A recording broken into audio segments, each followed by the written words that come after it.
Débutée le mercredi 27 novembre courant, la 26e Coupe d'Afrique des Nations de handball féminine poursuit son chemin. Pour la deuxième journée de la phase des poules, les jeudis 28 novembre, la première rencontre de la journée s'est déroulée au gymnase 2 au Stade des Martyrs. Elle a opposé les Kenyanes aux Congolaises.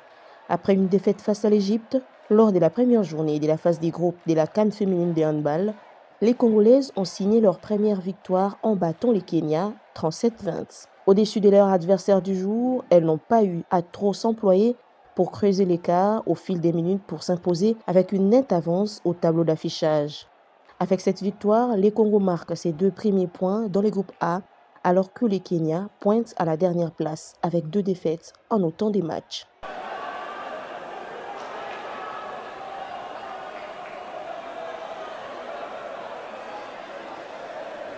Hier, on a eu une défaite. J'ai réfléchi de tout ce qui était passé hier. Il fallait que je puisse mettre ma tête en place pour faire ce qui est passé aujourd'hui. Pour le samedi, on est là, on doit se battre pour gagner, pour être qualifié.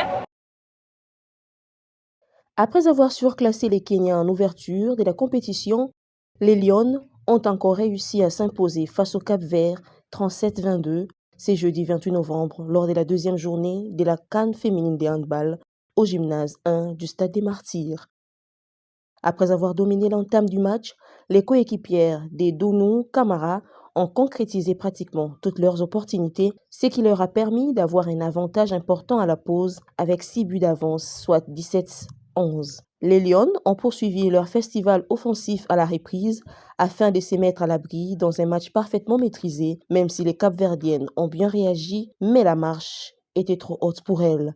Les Sénégal remportent finalement la rencontre avec 15 buts d'avance.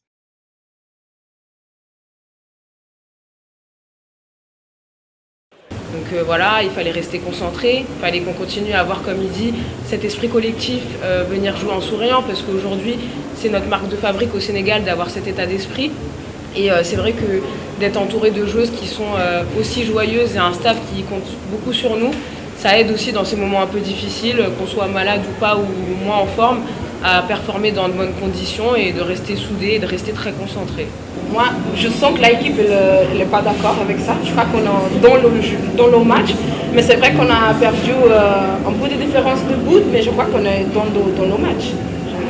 C'est 2 matchs différents, mais je crois que c'est 2 objectifs différents. Le match d'hier et le match d'aujourd'hui. Oui.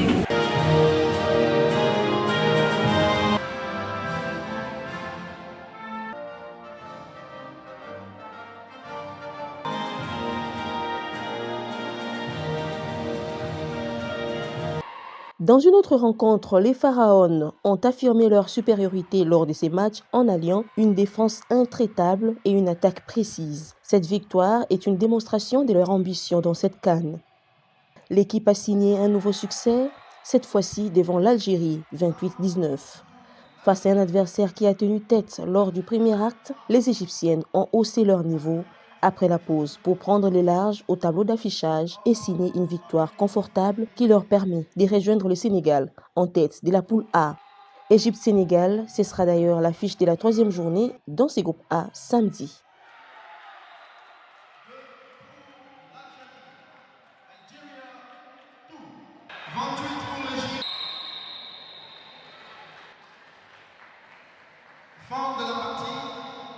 Je pense qu'on a fait une très bonne entame de match. On les a vraiment secouées, elles s'y attendaient pas. On a fait une bonne deuxième mi-temps au début aussi, mais on a fait des erreurs, je pense, bêtes. Par exemple, on fait un mauvais changement, on prend des 2 minutes qui sont assez graves. Je pense qu'à des moments où on revenait, où c'était des moments clés, je pense, un manque de lucidité. Pour nous, il faut absolument qu'on gagne le prochain match. Franchement, on est très très contente. On a joué hier et aujourd'hui contre le Congo, contre l'Algérie. Aujourd'hui, on n'était pas très bonne première mi-temps, mais deuxième mi-temps, on a monté 5-6 buts. Après les matchs, ça y est, c'est mort. L'Algérie, son équipe jeune, sont pas mal, sont fait gros matchs. Nous, on n'était pas bonne, mais à la fin, le résultat la plus importante, on a gagné. On est contente, on est un peu fatigué depuis hier, mais hier, on a fait beaucoup de courses et tout. C'était compliqué, mais aujourd'hui, la plus importante, c'est les 2 points.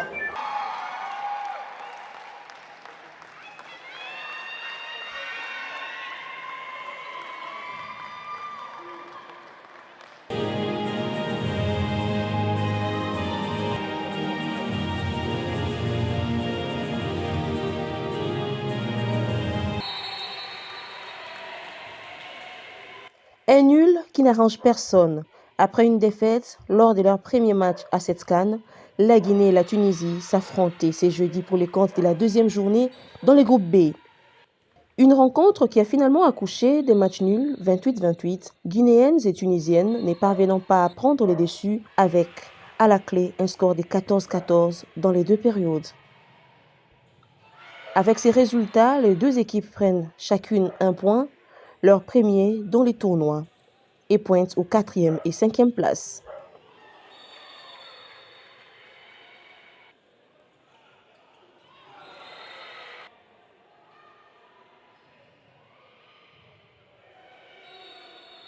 Il y avait la place pour faire quelque chose sur son match, bien évidemment, mais le sport c'est comme ça. Hein. Il y a des fois il y a des hauts, il y a des bas, et voilà, on est dans un petit bas, même si c'est égalité, on prend quand même le match égalité, et puis voilà. Hein. C'était un match un peu compliqué, surtout à la fin, on n'a pas pu marquer des buts et c'était des déchets techniques. D'habitude on fait pas ce genre des fautes, mais c'est comme ça, c'est le hand, parfois il y a la victoire, parfois il y a un match nul, parfois une défaite, mais on apprend, on lève les têtes et voilà, on continue le chemin. On est optimiste, on est confiante surtout, on est là, on a encore notre chemin et on va avancer. 2 matchs, 2 victoires et la première place du groupe, l'Angola répond présent à la CAN. Les ténors du titre ont cette fois pris les dessus sur l'Ouganda 45-11 dans une rencontre maîtrisée des bout en bout, avec à la clé un festival offensif. Un succès qui permet aux Angolaises de conserver la place des leaders du groupe B du tournoi avec 4 points.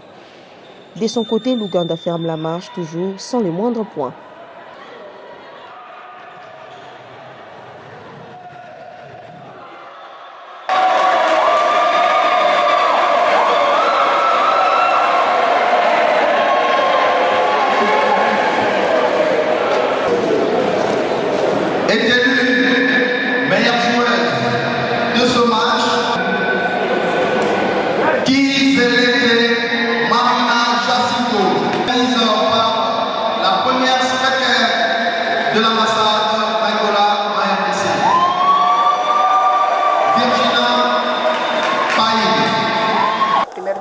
Esse título não é individual, esse título é coletivo. Une première mi-temps très bien, mais une deuxième mi-temps où on a perdu l'intensité. C'est à peu près la même chose que Carlos a dit. Et par rapport à son MVP, elle a bien souligné, elle a bien remarqué que c'est un travail pas individuel, c'est un travail d'équipe. Bon, aujourd'hui c'est elle, mais que dans un autre moment elle sera une autre joueuse. Mais c'est surtout un travail collectif. Ouais, on a perdu un peu d'intensité la deuxième mi-temps. Bon, un peu de relaxation, mais comme équipe, elles vont changer, elles vont corriger les erreurs. Nous allons travailler sur les erreurs, nous allons surtout gommer les erreurs que nous avons constatées et surtout en suivant les instructions du coach avec qui nous allons y travailler pour pouvoir nous améliorer prochainement.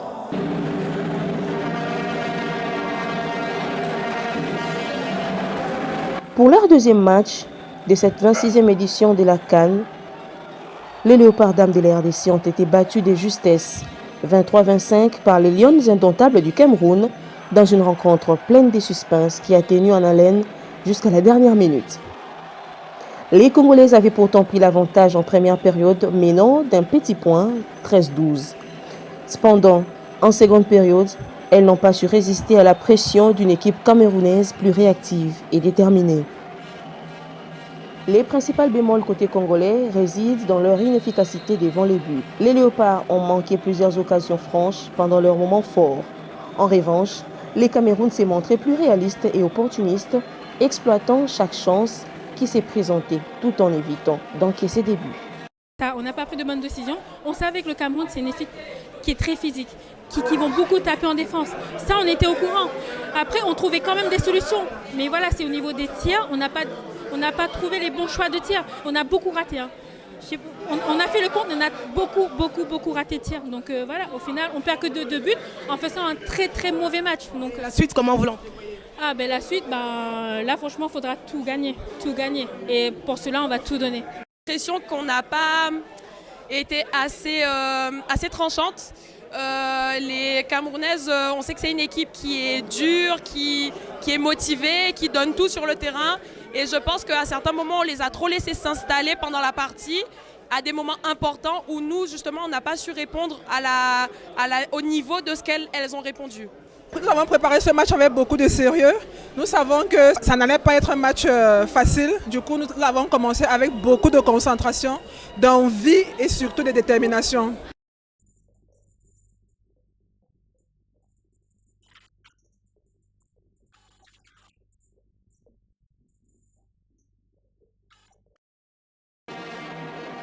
Dans les groupes B, l'Angola occupe la première place après sa large victoire 45-11 contre l'Ouganda plus tôt dans la journée. Les Cameroun, avec cette seconde victoire, se placent en deuxième position. Quant à la RDC, pays hôte de la compétition, elle occupe actuellement la troisième place du groupe B qui regroupe 6 nations. 4 d'entre elles se qualifieront pour les quarts de finale à l'issue de la phase des groupes. Dans les groupes A, le Sénégal reste leader après sa victoire convaincante contre le Cap-Vert, talonné par l'Égypte, suivi du Congo et de l'Algérie. La troisième journée est prévue pour le samedi 30 novembre. Les Léopards dames affronteront la Tunisie, actuellement 5e du groupe B, dans un match crucial qui pourrait les rapprocher de la qualification pour les quarts de finale. Au total, 324 buts ont été marqués dans cette deuxième journée, donc 24 buts de plus que la première journée, nouveau record établi dans la journée. La journée du vendredi 29 novembre 2024 était une journée off. Aucune rencontre n'était prévue, permettant aux nations de souffler et de reprendre les esprits avant d'entamer les 3 dernières journées restantes. Par ailleurs, voici les programmes pour les restes de la compétition pour la journée du samedi 30 novembre 2024, gymnase 1. À 13h, les Cameroun affrontera l'Ouganda. À 15h, les Cap-Verts découdra avec les Kenya. À 17h, l'Angola recevra la Guinée. Au gymnase 2, Algérie, République du Congo, match prévu à 14h. Égypte, Sénégal, c'est à 16h. Et puis, pour clôturer la journée du samedi, à 18h au gymnase 2, la Tunisie affrontera la République démocratique du Congo. Nadia Zouanzi Katako, Fabrice Kitoko, pour les comptes de la RTNC2.